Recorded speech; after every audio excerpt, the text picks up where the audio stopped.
WCCS 101.1 FM, AM 1160, WCCSradio.com. Good morning to you. It's a cold, cold day here in Indiana, PA. Guess what? It's going to get colder even still next week. We're talking minus temperatures, below zero for the first 3-4 days of next week. Sorry. Sorry, Poom, I didn't mean to depress you anything with that news there. Jeez. It's cold out there. It is cold. Poom Sunachawa-Taylor is with us this morning. It is the voice of Indiana County, WCCS. Our visit with Poom, presented by Marcus & Mack, voted best law firm and best personal injury lawyer 3 years in a row in the Best of Indiana County contest. You can visit them online at marcusandmack.com. It is called Great Decisions. The New Century Club presenting it. Coming up when, Poom? So it will begin on February the 4th, the first Tuesday in February, and all these programs are at 10 o'clock in the morning. They're out at the First UU Church out on 285 Tulick Drive. Okay. All right. So what is it? What is Great Decisions? What's it about? So Great Decisions is a great way to keep up on international U.S. foreign relations in the world. So what happens for the United States is there's 8 issues that are brought up. And you buy the magazine and then you discuss them throughout the year or in an 8-week period or however groups want to discuss this. It's been around for almost over 100 years. So for this year, we have 8 topics. We have the American foreign policy at a crossroads with the change in the American administration, with the Trump administration coming in on the 20th. The U.S. is changing its changing role in the leadership of the world economy. What's going on with U.S. and China, the relations with China, the international cooperation on climate change, and what's going on with climate change, which is a major issue, which we've seen in the wildflowers in California, in the future of NATO and the European security, what's going to happen to the Ukraine, AI and American national security, artificial intelligence, and that is another major issue that's coming up for the technology here in the globe, U.S. and globally. Then we're going to be talking about India, between China, the West, and the global South. And that will conclude the presentation of Great Decisions, and that will be coming up right here in February. And you start on February 4th with After Gaza, American policy in the Middle East. And we decided to bring Gaza up front because we didn't know what would be happening in Gaza by the time we started this program. And Gaza, as people may have noticed, is the hotbed of what's going on in the Middle East now. And since the 80s, with the invasion of Lebanon, the first Intifada, the second Intifada, the third Intifada, and the most recent major incident was October 7th with the killing of many at the music concert in Israel. Of 23, yeah. Yep. So that's continuing an ongoing war in the Middle East. And the Middle East is very unstable now because of the power vacuum left by Russia, which is now paying attention to the Ukraine. So then with that, in Syria, Bashar al-Assad left, and he's in Moscow now. And there was a rebel movement which took over, and it holds promise for Syria to rebuild.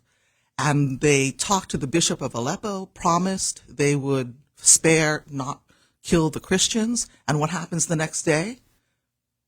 Israel invaded, and they took out all the major military installations. So let's see what happens in the Middle East. Yeah, U.S. foreign policy. And, of course, with the new administration and the promises to address the various issues from their perspective, there are going to be changes. We don't know what those changes are going to be, but that's going to be a really quickly evolving situation in the Middle East, especially around Gaza and the Ukraine, 2 of the topics that will be covered in this series. And that's why we thought we should bring Gaza up front instead of waiting to the end, because it's going to be an ongoing discussion about what's going to happen, what could happen. Maybe there'll be a peace treaty. Yeah. So hopefully 2025 will bring positive changes. Yeah, well, it's going to be really fascinating because the way things are going, you could gather for one of the other topics and still not be finished with the one that you covered the week before, and those discussions can just be an ongoing thing. Exactly, because look at climate change now. Yeah, I would guess that you wouldn't mind that at all if the discussion went from February 4th at the First Universalist Church and moved into people's living rooms and around the community. Yes, and we try to keep in touch with members of the community. We're one of the fundraising arms for the Indiana Library, and all our proceeds go towards helping the Indiana Free Library. And one of our new projects is to help with library cards for certain groups that don't quite qualify for free library cards because you have to live within a certain area of Indiana to qualify. Yeah. So with the Great Decision Series, a cost to attend, or And the cost to attend is a donation. It's $5 at a time. Okay. And we'll have refreshments there. And we're also the arm of the New Century Club, which tomorrow they have their book breakfast at the St. Andrews Village, and that's also at 10 a.m. How is the evening formatted for each of these Great Decisions discussions? They're about an hour long. We usually have professors from IUP on the subject presenting, and they'll present for about 45 minutes to an hour, and then the last 15 minutes to 20 minutes is a Q&A session. And people don't need to register for this? Nope, don't need to register, but a lot of people do buy the book ahead of time. It's $35 to buy the book, and it's through the Great Decisions. Yeah. All right. So how did Great Decisions get started here in our area? This was started about 40 years ago by my poli-sci professor, Dr. Platt. Dr. Edward Platt was a poli-sci professor at IUP, and he started it in his home.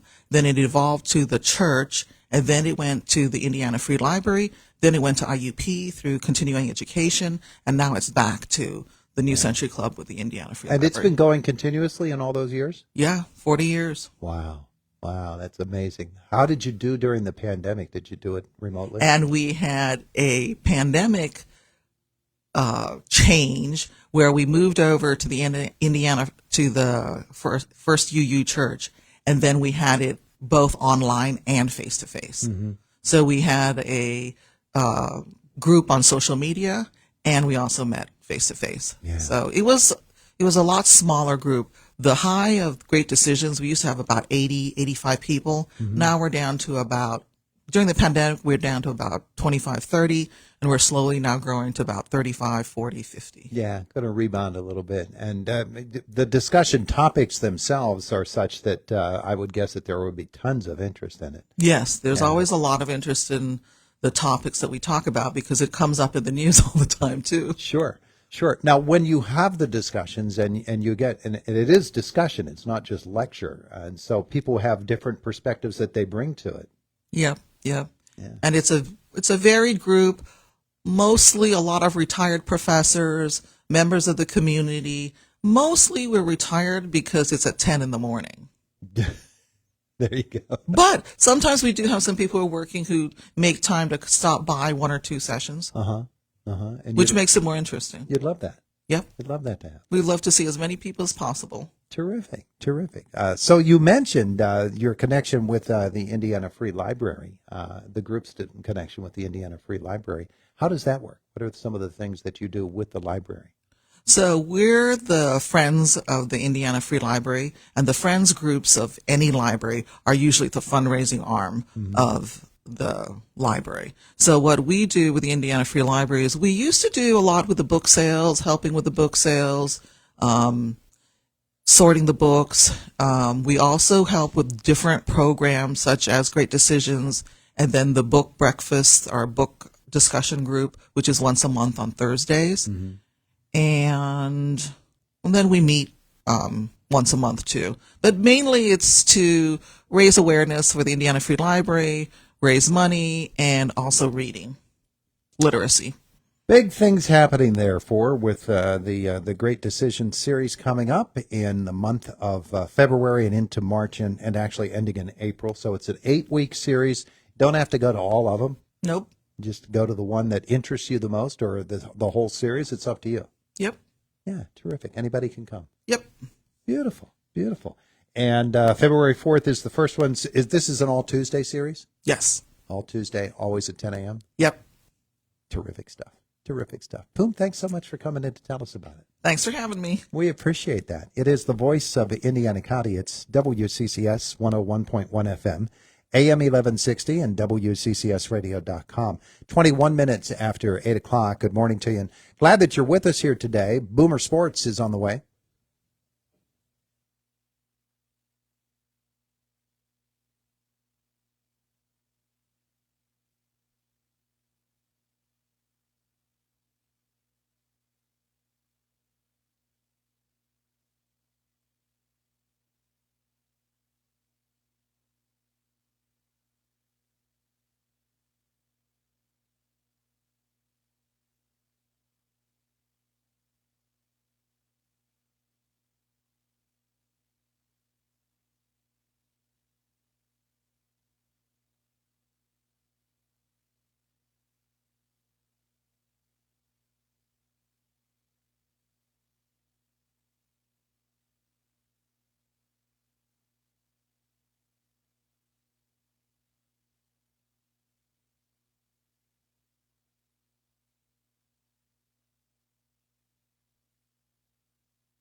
Twenty-three after 8 o'clock. It is the voice of Indiana County, WCCS 101.1 FM, AM 1160, and WCCSradio.com. AccuWeather says mostly cloudy today, up to an inch of snow and a high of 21 degrees, and then a chance of evening snow showers tonight down to 12. Tomorrow, 1 to 3.